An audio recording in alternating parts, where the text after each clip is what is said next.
Hello everyone, welcome back to my channel.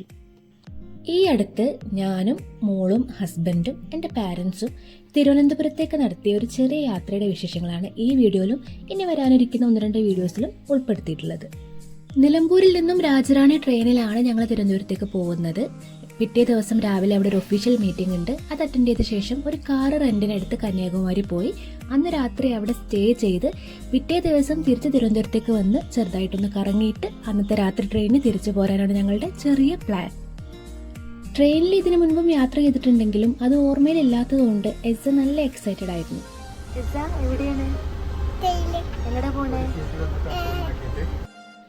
പിറ്റേ ദിവസം രാവിലെ ഏകദേശം 5:30 കൂടി ഞങ്ങൾ കൊച്ചുവേളി സ്റ്റേഷനിലെത്തി. ഇപ്പോൾ കൊച്ചുവേളി സ്റ്റേഷനല്ല, അതിൻ്റെ പുതിയ പേര് തിരുവനന്തപുരം നോർത്ത് എന്നാണ്. അവിടെ നിന്നും ഒരു ഓട്ടോ എടുത്തു. ഞങ്ങൾ താൽക്കാലികമായിട്ട് ഫ്രഷപ്പ് ആവാനും പാരൻസിന് റെസ്റ്റ് ചെയ്യാനൊക്കെ വേണ്ടിയിട്ട് ഒരു റൂം എടുത്തു.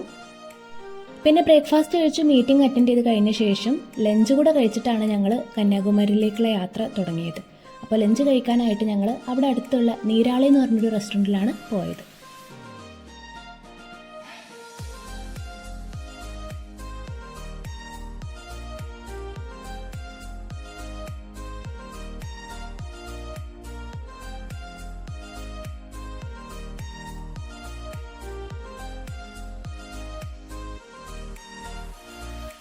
പേരിനനുസരിച്ചിട്ടുള്ള ഇൻറ്റീരിയറും ആംബിയൻസും ഒക്കെ ഇവരിവിടെ സെറ്റ് ചെയ്തിട്ടുണ്ട്.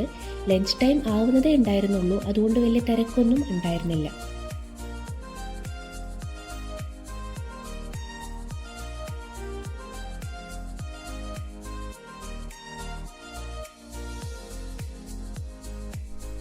സീ ഫുഡ് തന്നെയാണ് ഇവരുടെ മെനുവിലെ മെയിൻ ഐറ്റംസ്. പക്ഷെ ഞങ്ങൾ യാത്ര തുടങ്ങിയതല്ലേ ഉള്ളൂ, അതുകൊണ്ട് കൂടുതൽ പരീക്ഷണങ്ങൾക്കൊന്നും നിന്നില്ല.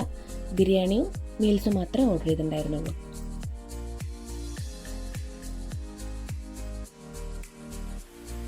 Taste wise and quantity wise കുഴപ്പമൊന്നും ഉണ്ടായിരുന്നില്ല.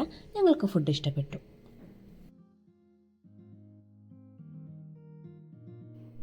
ലഞ്ചിന് ശേഷം ഞങ്ങൾ കന്യാകുമാരിയിലേക്കുള്ള യാത്ര തുടങ്ങി. നേരത്തെ പറഞ്ഞതിൽ നിന്നും ചെറിയൊരു ചേഞ്ച് ഉണ്ട്.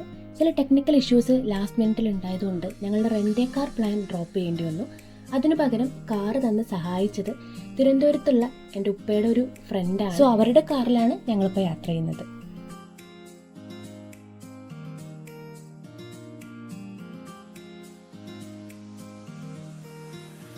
കന്യാകുമാരിയിലേക്ക് പോകാൻ ഒരുപാട് ട്രെയിൻസ് അവൈലബിൾ ആണ് കേട്ടോ. ഞങ്ങൾ ആദ്യമായിട്ടാണ് റോഡ് മാർഗം പോകുന്നത്. പാരൻസും കുട്ടിയും ഒക്കെ ഉള്ളതുകൊണ്ട് കംഫർട്ട് വിചാരിച്ചിട്ടാണ് ഞങ്ങൾ കാർ എടുത്തിട്ട് പോകാമെന്ന് തീരുമാനിച്ചത്.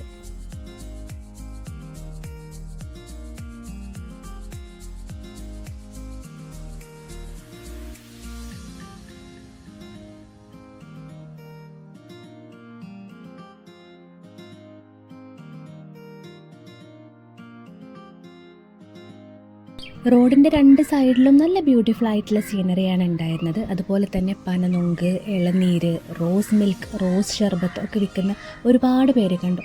അതുപോലെ തന്നെ ഫ്രൂട്ട് സലാഡ് ബക്കറ്റിലാക്കി കൊണ്ടുവന്നിട്ട് വിൽക്കുന്നവരും കുറേ പേരുണ്ടായിരുന്നു. റോസ് മിൽക്ക് ഒന്ന് ട്രൈ ചെയ്യണം എന്നുള്ള ആഗ്രഹം തോന്നി മടക്കത്തിലാവാമെന്ന് തീരുമാനിച്ചു.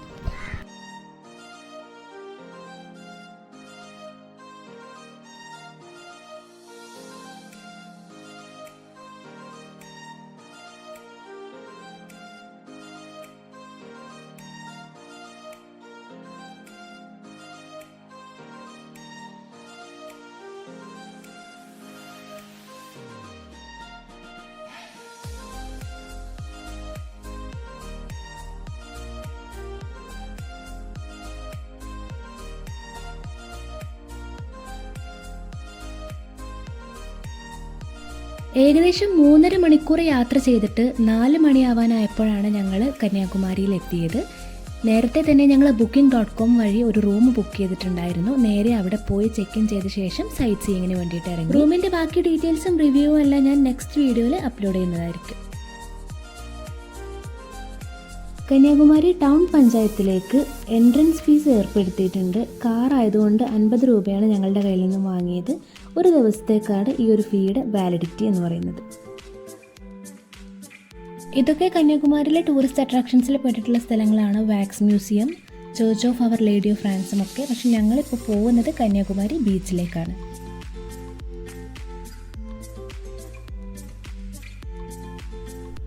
70 രൂപയാണ് കാർ പാർക്കിങ്ങിനുള്ള ചാർജ്.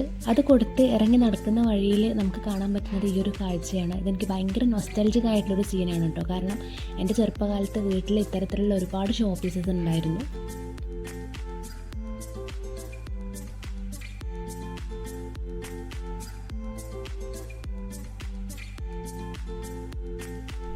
ഞങ്ങൾ ബീച്ചിലെത്തുമ്പോൾ 5 മണി കഴിഞ്ഞിട്ടുണ്ടായിരുന്നു. പിറ്റേ ദിവസം ദീപാവലിയാണ്, അതുകൊണ്ട് തന്നെ ബീച്ചിൽ നല്ല തിരക്കുണ്ടായിരുന്നു.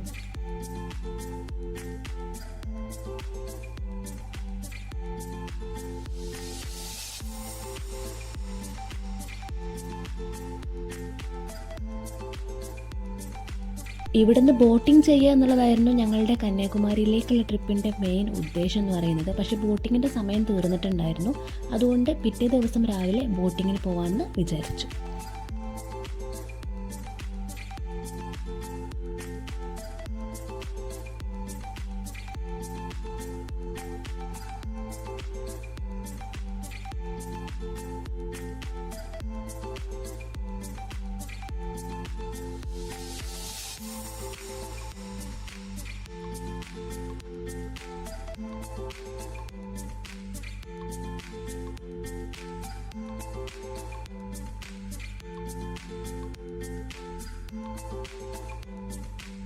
ബീച്ചിനടുത്തായിട്ട് സ്നാക്സും ഗിഫ്റ്റുകളൊക്കെ കിട്ടുന്ന ഒരുപാട് ഷോപ്സ് ഉണ്ട്. നല്ല വിലക്കുറവിൽ നമുക്ക് ഇവിടുന്ന് സാധനങ്ങൾ വാങ്ങിക്കാനായിട്ട് കിട്ടും.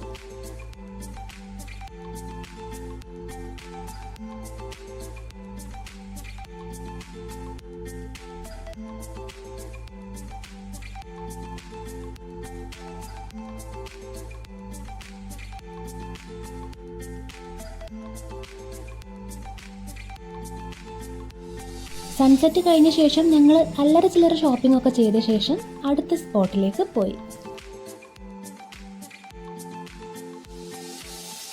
ബീച്ചിൽ നിന്നും 2.5 കിലോമീറ്റർ മാത്രം അകലെ സിറ്റുവേറ്റ് ചെയ്തിട്ടുള്ള ഡാൻസിങ് മ്യൂസിക്കൽ ഫൗണ്ടൈൻ കാണാനാണ് ഞങ്ങൾ പോയത്. 6 മണി മുതൽ 7:30 മണി വരെയാണ് ഈ ഒരു ഫൗണ്ടൈൻ്റെ ഓപ്പറേറ്റിംഗ് ടൈം. ഇവിടെ അവൈലബിൾ ആയിട്ടുള്ളത് 100 രൂപയുടെയും 150 രൂപയുടെയും ടിക്കറ്റ്സ് ആണ്. 150 രൂപയുടെ ടിക്കറ്റ്സ് എടുക്കുകയാണെങ്കിൽ നമുക്ക് ഫ്രണ്ടിൽ ഇരുന്നിട്ട് കാണാം. 100 രൂപയുടേതാണെങ്കിൽ ബാക്ക് സീറ്റ്സിലാണ് ഇരിക്കേണ്ടത്.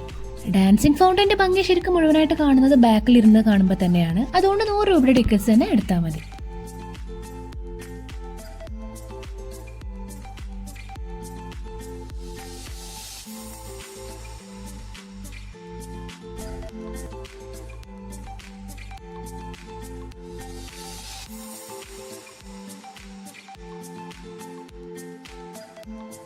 അരമണിക്കൂറാണ് ഓരോ ഷോയുടെയും ഡ്യൂറേഷൻ. പുതിയ ഹിറ്റ് പാട്ടുകൾക്കനുസരിച്ചിട്ട് ഫൗണ്ടൈൻ സെറ്റ് ചെയ്തിട്ടുണ്ടായിരുന്നെങ്കിലും ഞങ്ങൾക്ക് അത്രയ്ക്ക് ഇംപ്രസീവായി തോന്നിയില്ല.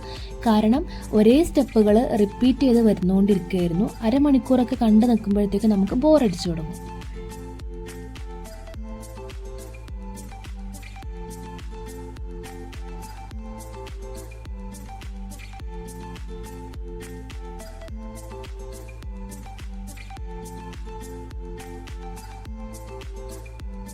മ്യൂസിക്കൽ ഫൗണ്ടൈൻ്റെ തൊട്ടടുത്തായിട്ട് തന്നെ കഥകളി ഫ്യൂഷൻ പെർഫോമൻസസും നടക്കാറുണ്ട്. അതിനുശേഷം ഞങ്ങൾ റൂമിലേക്ക് യാത്രയായി. പോകുന്ന വഴിക്കുള്ള റെഡ് സാഫ്രൺ എന്ന് പറഞ്ഞ ഹോട്ടലിൽ നിന്നാണ് ഡിന്നർ കഴിച്ചത്. ദോശ, ഓംലെറ്റ്, കിഴി പൊറോട്ട, ചപ്പാത്തി എല്ലാമാണ് ഓർഡർ ചെയ്തിരുന്നത്. ഒരുപാട് സമയം എടുത്തിട്ടാണ് ഫുഡ് സെർവ് ചെയ്തത്. പക്ഷേ അതിൻ്റെ ടേസ്റ്റ് അത്രയ്ക്ക് പോരായിരുന്നു. ഹെവി ആയിട്ടുള്ള ഡിന്നർ കഴിച്ച് കഴിഞ്ഞപ്പോഴത്തേക്ക് എല്ലാവരും ടയേർഡായി. അപ്പം ഞങ്ങൾ നേരെ റൂമിലേക്ക് പോയി റെസ്റ്റ് എടുത്തു. ബാക്കി സൈറ്റ് സീയിങ്ങും കാര്യങ്ങളൊക്കെ നെക്സ്റ്റ് ഡേ ആണ് ചെയ്തത്.